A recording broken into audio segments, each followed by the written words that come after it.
kumpulkan dahulu lalang itu, dan ikatlah berberkas-berkas untuk apa? Untuk dibakar.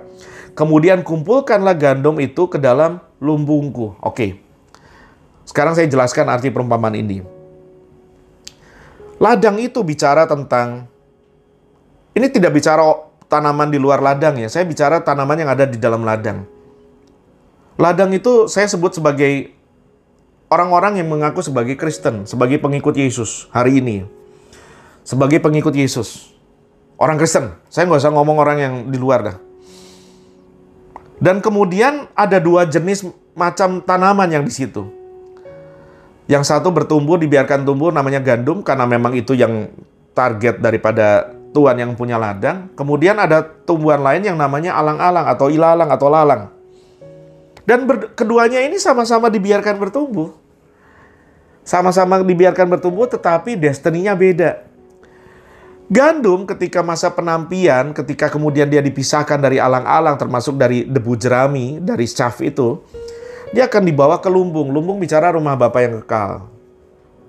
Bicara rumah Tuhan, bicara kerajaan sorga. Hal kerajaan sorga seumpama orang yang menabur benih, kata ayat pertama, kata ayat 24 tadi.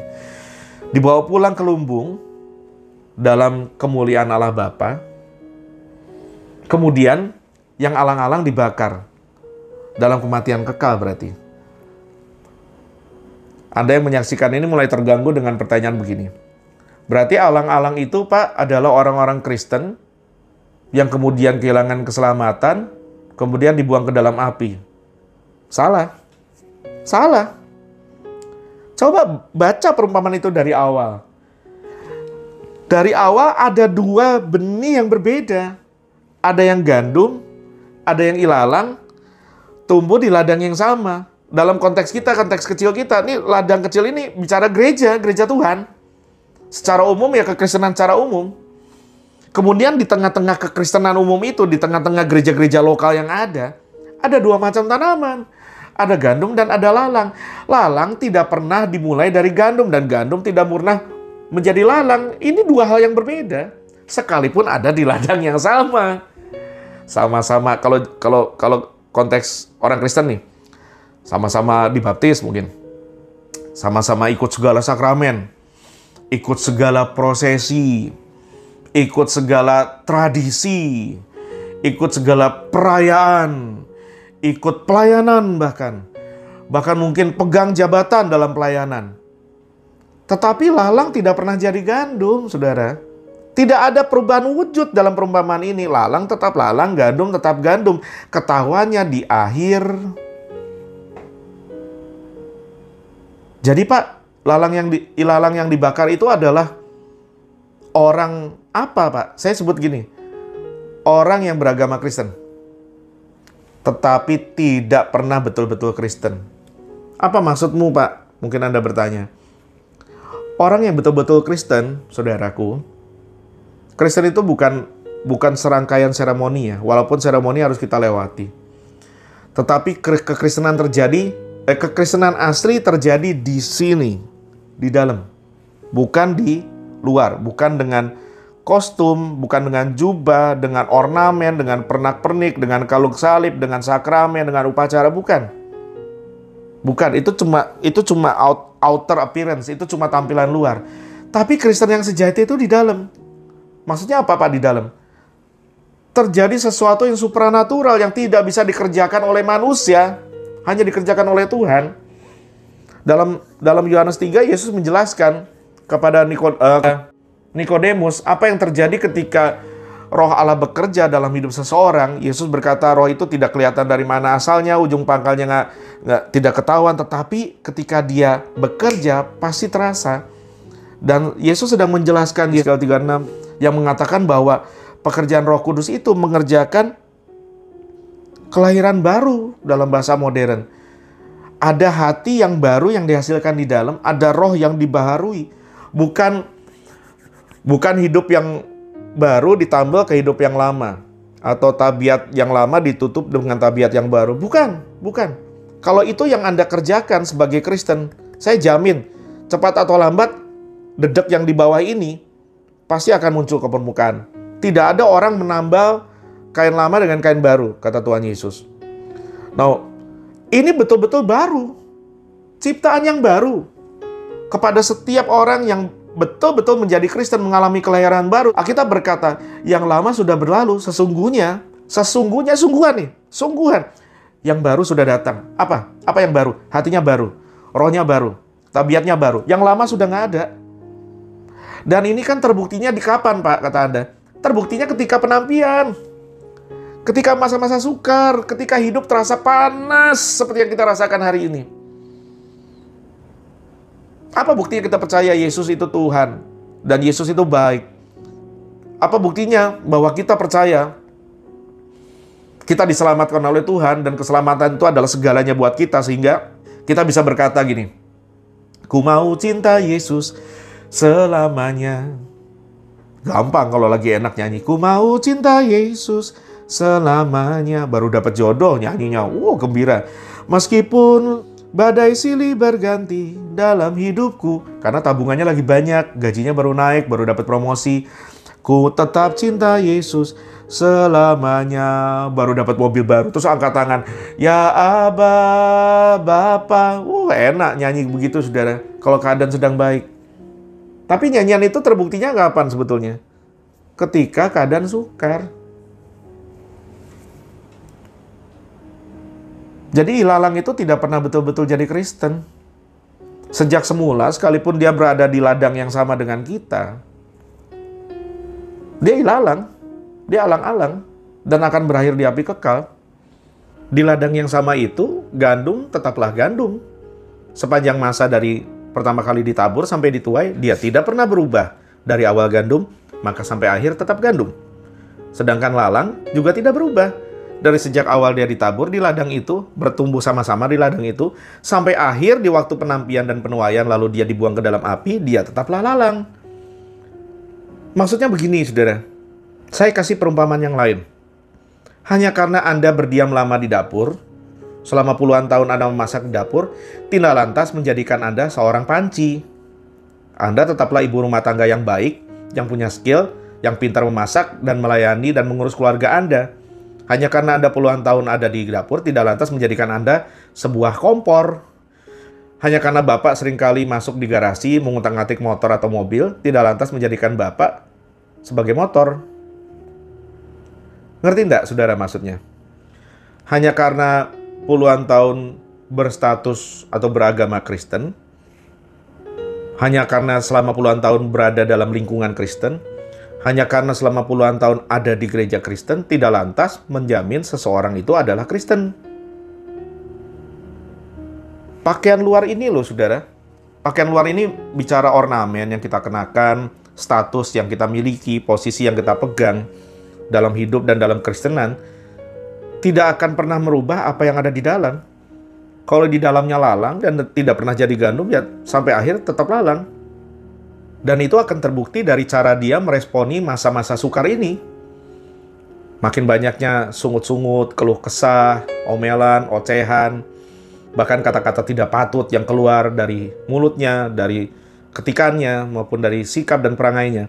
Sebaliknya, seorang gandum akan menunjukkan kualitasnya di tengah-tengah masa sukar seperti ini.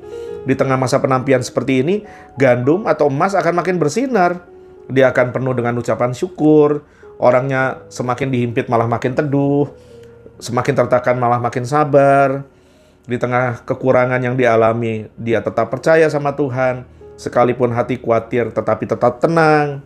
Itu loh, saudara, apa yang Roh Kudus kerjakan sejak awal pertobatan seseorang sampai akhirnya terbukti di tengah masa penampian, di tengah masa sukar seperti sekarang.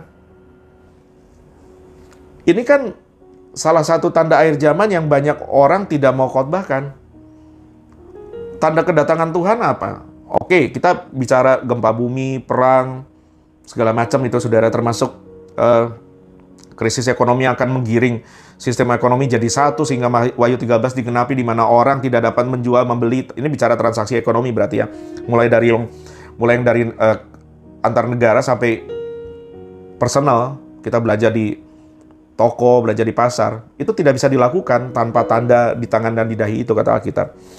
Orang cuma bicara hal seperti itu, kembalinya umat pilihan, umat perjanjian lama ke tanah mereka, bangsa itu berkumpul kembali, Yerusalem dimenangkan kembali. Tapi orang tidak ada bicara tanda yang buat saya tanda yang paling jelas sebelum Yesus datang, yaitu akan terjadinya kemurtatan yang besar.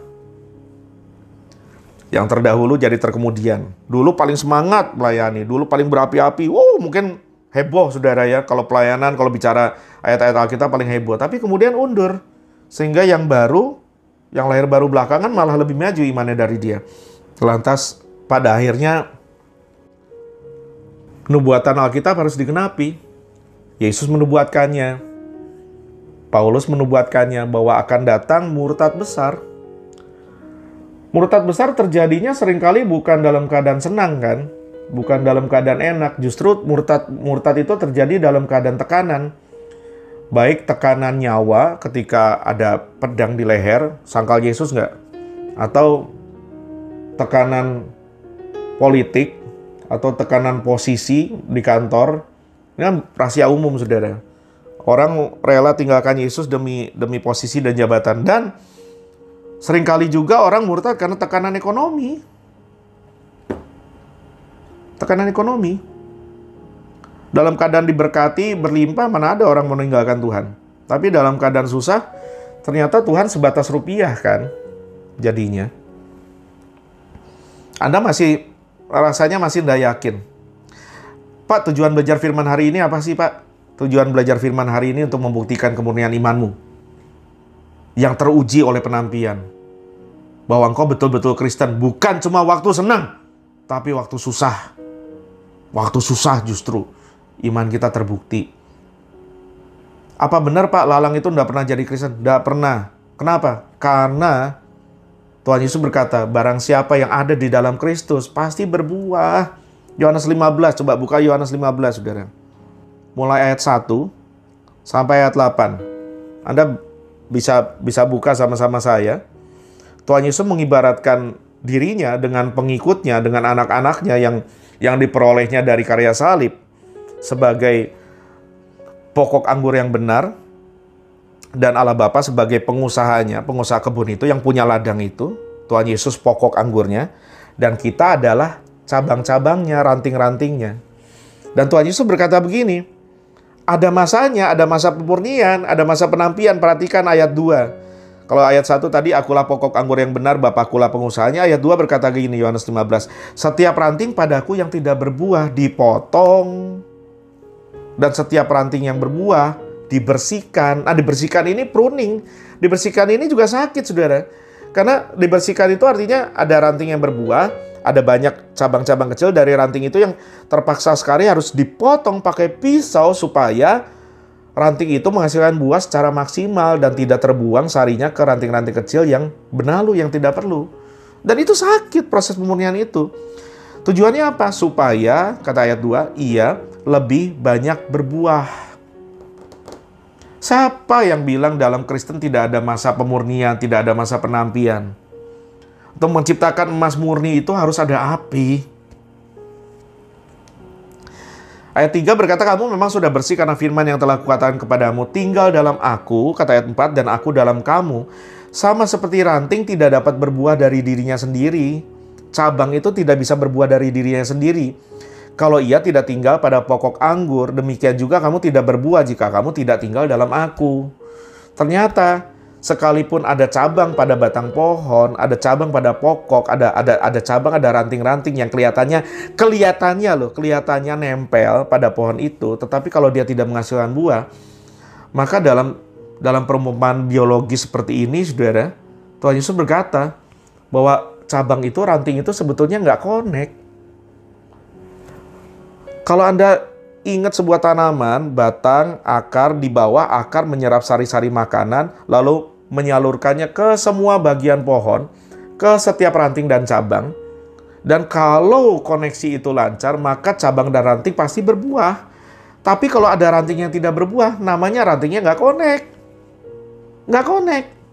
Kenapa? Karena, kata Tuhan Yesus, Ayat 5, akulah pokok anggur dan kamu ranting-rantingnya. Barang siapa tinggal dalam aku, barang siapa connect sama Yesus, dan aku di dalam dia, Yesus ada di dalam orang Kristen itu, maka ini janji Tuhan. Ia berbuah banyak. Bukan cuma berbuah rimbun, tapi berbuah banyak. Bukan cuma rimbun daunnya, tapi ada buahnya. Dan buahnya tidak sedikit, buahnya banyak. Sebab di luar aku kamu tidak dapat berbuat apa-apa, kata Tuhan Yesus. Buah apa yang dimaksud, Pak? Oh, jelas buah pertobatan. Kasih, kelemah lembutan, penguasaan diri, kesabaran. Itu semua yang tidak mungkin dihasilkan oleh manusia berdosa. Karena tabiat kita baru, hati kita baru, roh kita baru. Maka buah-buah itu muncul. Dan itu hanya bisa muncul dari orang-orang Kristen yang sejak awal pertobatannya, sejak awal baptisannya, dia betul-betul connect sama Yesus, tinggal di dalam Yesus. Maka pasti berbuah lebat. Itu janji Tuhan. Dan bukan cuma buah itu, saya percaya apapun yang dikerjakan orang Kristen yang sungguh-sungguh ini, orang yang mengandalkan Yesus, tidak pernah memulai apapun tanpa berdoa dan tidak pernah mengakhiri apapun tanpa berdoa. Orang model begini, saudara, yang punya buah roh, yang attitude-nya baik, pasti kerjanya excellent. Kalau dia jadi pengusaha, dia excellent. Kalau dia jadi karyawan, dia excellent. Dan orang yang excellent ini pasti apapun yang dia kerjakan berbuah.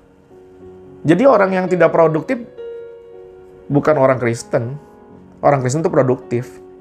Sekalipun kita lockdown begini di rumah, tetap produktif. Terus mungkin Anda masih tidak yakin lagi dengan penjelasan saya dari tadi bahwa lalang itu dibuang, dibakar karena mereka tidak pernah betul-betul Kristen sejak semula. Coba perhatikan Yohanes 15, ayat 6.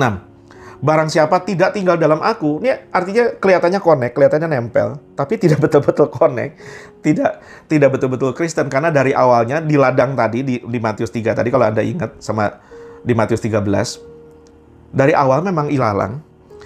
Barang siapa tidak tinggal dalam aku, ia dibuang keluar seperti ranting dan menjadi kering, kemudian dikumpulkan orang dan dicampakkan ke dalam api, lalu dibakar. Orang Kristen sejati yang mengalami kelahiran baru sungguh-sungguh, yang hati dan rohnya dibaharui, tidak akan mengalami ini. Karena kita tidak ditetapkan untuk ditimpa murka, bukan? Kalaupun ini betul adalah akhir zaman dan antikris bentar lagi akan muncul, kemudian ada tribulasi, kita tidak ditetapkan untuk murka, bukan cuma dalam masa tribulasi. Terutama sekali, kita tidak akan ditimpa murka dalam kekekalan, karena neraka bukan tempat kita. Tetapi orang-orang yang berakhir ke sana adalah orang-orang yang dalam masa penampian dan pemurnian ini akan menunjukkan karakter aslinya. Dan jika Anda sempat terpikir sebelum mendengar khotbah hari ini, sempat terpikir untuk murtad, untuk tidak Yesus-Yesusan lagi, kalau Anda betul-betul lahir baru, setelah mendengar khotbah ini Anda akan berpikir 2 kali, bahkan 2000 kali untuk murtad. Kenapa? Karena untuk orang-orang model begini, untuk orang-orang Kristen sejati, sekalipun sukar, sekalipun kering, sekalipun panas rasanya, keselamatan jiwanya lebih berharga dari segala kenikmatan dan pertolongan sesaat yang dunia bisa tawarkan. Betul, saya percaya mujizat masih terjadi. Tuhan bisa tolong. Sangat percaya, 1000% percaya. Tetapi pertanyaan saya gini, kalau pandemi ini belum berakhir dan terus-menerus kesukaran ini panjang, masih Kristen nggak? Masih Kristen nggak?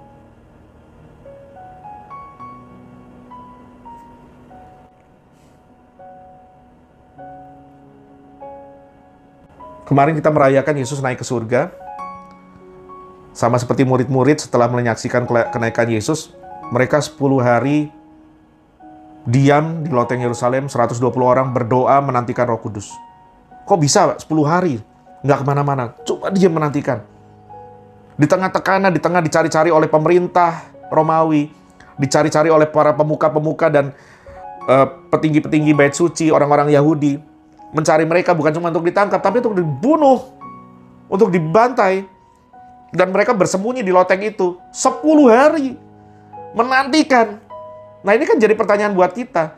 Masa kesukaran ini, apa yang Anda rindukan? Survival atau revival? Do you really want the revival?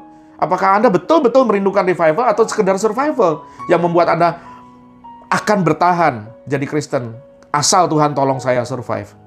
Selama masa suka, masa senang, sebelum masa sukar seperti ini, Kita mudah sekali bicara revival, kita merindukan revival, kita bikin KKR, kita bikin seminar, ngomong bahwa kita merindukan revival. Tapi ketika keadaan sukar, coba, how bad do you want it? Sama seperti murid-murid itu, how bad do you want it? Do you want revival atau sekedar survival? Kita pengen revival atau sekedar survival? Terujinya kapan? Dalam tekanan. Dalam tekanan. Dan mereka betul-betul merindukan Roh Kudus. Kenapa? Roh Kuduslah yang akan membuat mereka menang dalam tekanan. Sejarah membuktikan tidak ada satupun murid-murid Yesus yang matinya wajar, kecuali Yohanes, Rasul Yohanes. Itu pun setelah mengalami penyiksaan begitu luar biasa, dan kemudian dibuang, dikucilkan ke Pulau Patmos, dan dia mati tua di sana secara natural. Tapi kok pada kuat, nggak ada yang murtad? Karena Roh Kudus. Berarti mereka bukan ilalang, Pak. Mereka adalah gandum yang lolos penampian. Iya, jelas. Kok bisa kuat, Pak? Kok bisa selamat sampai akhir? Karena Roh Kudus, bukan karena kita. Bukan karena mereka hebat, bukan karena mereka rasul, karena Roh Kudus. Apa buktinya? Alkitab berkata begini. Filipi 1 ayat 5 sampai 6. Rasul Paulus berkata begini, perhatikan perjalanan iman Kristiani mulai dari awal Anda berjalan sama Yesus sampai akhir kita nanti berakhir dalam kekekalan di rumah Bapa yang senang, bukan di api dong, bukan di api kekal. Perhatikan perjalanan kita. Filipi 1 ayat 5 dan 6. Aku mengucap syukur kepada Allahku, kata Rasul Paulus, karena persekutuanmu dalam berita Injil. Ini bicara tentang orang-orang yang dia layani, termasuk juga bicara tentang kita, yang ketika pertama kita dengar berita Injil, mulai dari hari pertama sampai sekarang ini, pada saudara-saudara yang masih nonton tayangan ini, sampai sekarang ini, mulai dari pertama kali Anda percaya sama berita Injil, sampai sekarang ini, ayat 6, akan hal ini aku yakin sepenuhnya, yaitu ia nih I besar, Tuhan Yesus, yang memulai pekerjaan yang baik di antara kamu, akan meneruskannya sampai pada akhirnya, pada hari Kristus Yesus. Siapa yang membuat kita percaya berita Injil? Tuhan Yesus, melalui Roh Kudusnya, lewat hamba-hambanya, entah penginjil atau pendeta atau pengkhotbah, atau tayangan di media. Siapa yang membuat kita bertobat dan percaya sama berita Injil? Tuhan Yesus. Siapa yang memelihara iman kita terus-menerus sampai pada garis finish pada hari Kristus Yesus datang kembali menjemput kita? Siapa? Ya Tuhan. Lewat apa? Lewat Roh Kudus. Lewat Roh Kudus. Tidak mungkin ada orang yang lahir baru dan kelahiran baru, kata ayat ini, dimulai oleh Tuhan sendiri, kemudian gagal di tengah jalan, kemudian binasa di api kekal. Ini berarti yang gagal siapa? Tuhan gagal. Tuhan gagal memelihara dia. Tuhan gagal mempertumbuhkan dia, kata ayat ini, memulai pekerjaan yang baik di dalam jemaat, di dalam hati si orang Kristen ini, dalam hidup orang Kristen ini. Gagal meneruskan pekerjaan yang baik itu sampai pada garis akhir, dan akhirnya orang itu berakhir di api kekal. Ya tentu tidak, bukan. Yang jadi masalah kan bukan Kristus Yesus yang gagal, yang jadi masalah bukan Roh Kudus yang gagal. Yang jadi masalah adalah orang itu ada di ladang yang sama, tapi dia tidak pernah jadi gandum. Dia ilalang. Dia tidak pernah jadi gandum. Ilalang dari awalnya ilalang, gandum dari awalnya gandum. Terbukti ketika masa penantian, dan pada saat Tuhan datang untuk menuai kita, kita sudah siap jadi umat yang layak. Bukan karena kita hebat, tapi karena Roh Kudus. Nikmati perjalanan hidup Kristianimu. Mulai dari baptisan air, baptisan Roh Kudus, lalu baptisan api. Baptisan air tanda pertobatan. Baptisan Roh Kudus menolong Anda hidup dalam pertobatan. Baptisan api memurnikan Anda sehingga Anda bisa membuktikan, bukan membuktikan pada Allah. Allah kan tahu siapa kita, saudara. Membuktikan kepada siapa? Satu, kepada iblis. Siapa kamu? Dan kedua, kepada siapa? Kepada dirimu sendiri. Siapa kamu? Ketiga, kepada siapa? Kepada semua orang yang menyaksikan hidupmu. Bahwa engkau sungguh-sungguh milik Kristus Yesus. Tidak tergoyahkan, tidak tergoncangkan. Bukan karena engkau hebat, tapi karena Dia yang memulai pekerjaan yang baik dalammu akan meneruskannya sampai hari Kristus Yesus. Tetap bertahan. Tetap bertahan. Jangan murtad, saudara. Mana tahu besok Tuhan datang. Amin. Mari kita berdoa. Hamba bersyukur Tuhan, bahwa Tuhan telah menolong hamba untuk menyampaikan dengan jujur, sejujur-jujurnya isi Alkitab kepada setiap umat, setiap anak-anak Tuhan yang menyaksikan. Sehingga bukan cuma lewat pandemi ini, bukan cuma lewat kesukaran ini, tetapi lewat firman-Mu, lewat Alkitab, lewat kitab suci. Iman kami hari ini ditampi, diuji. Apakah kami betul-betul gandum atau kami ilalang? Apakah kamu betul-betul gandum atau kami debu jerami? Roh Kudus, kami membutuhkan Engkau hari ini lebih dari kemarin. Lebih dari waktu keadaan enak, lebih dari keadaan nyaman. Kami perlu Engkau hari ini Tuhan. Engkau yang sudah memulai pekerjaan yang baik di dalam kami. Sejak pertama kali kami mendengar berita Injil dan bertobat dan dibaptis. Engkau pula yang akan menolong kami melewati semua kesukaran ini. Sehingga ketika ujian ini selesai, ketika panas ini selesai, sekalipun rasanya kami ada di dalam penampian yang begitu panas, tetapi yang kami tahu, panas tinggi itu akan melahirkan emas yang murni. Panas tinggi itu akan melahirkan tanur yang tinggi, itu akan meleburkan berlian yang paling murni. Dan emas tetaplah emas, sekalipun ditaruh di etalase maupun di got maupun di kolong jembatan, tidak akan berubah nilainya. Itu sebabnya orang Kristen sejati tetaplah orang Kristen sejati, sekalipun ditaruh di dalam posisi tinggi, di dalam posisi rendah, dalam keadaan keberkatan, dalam keadaan tidak punya berkat, dalam keadaan bekerja, dalam keadaan di PHK, dalam keadaan punya penghasilan, dalam keadaan tidak punya penghasilan, dalam keadaan dipuja-puja, disanjung, dalam keadaan dihina, direndahkan, dalam keadaan ditolong, dalam keadaan dipecundangi, dalam keadaan dirayakan, dalam keadaan disakiti. Itu tidak merubah kualitas kami. Karena emas tetaplah emas, dan karena orang Kristen sejati tetaplah orang Kristen sejati. Sekali Yesus tetap Yesus, sekalipun sukar, sekalipun berat, sekali Yesus tetap Yesus. Karena keselamatan jiwa kami lebih mahal harganya dari pertolongan apapun yang dunia bisa beri. Terima kasih Tuhan. Hamba-Mu berdoa, kuatkan umat-Mu. Kuatkan umat-Mu, mereka yang menyaksikan tayangan ini. Tidak ada satupun yang murtad, di dalam nama Tuhan Yesus Kristus. Haleluya. Amin.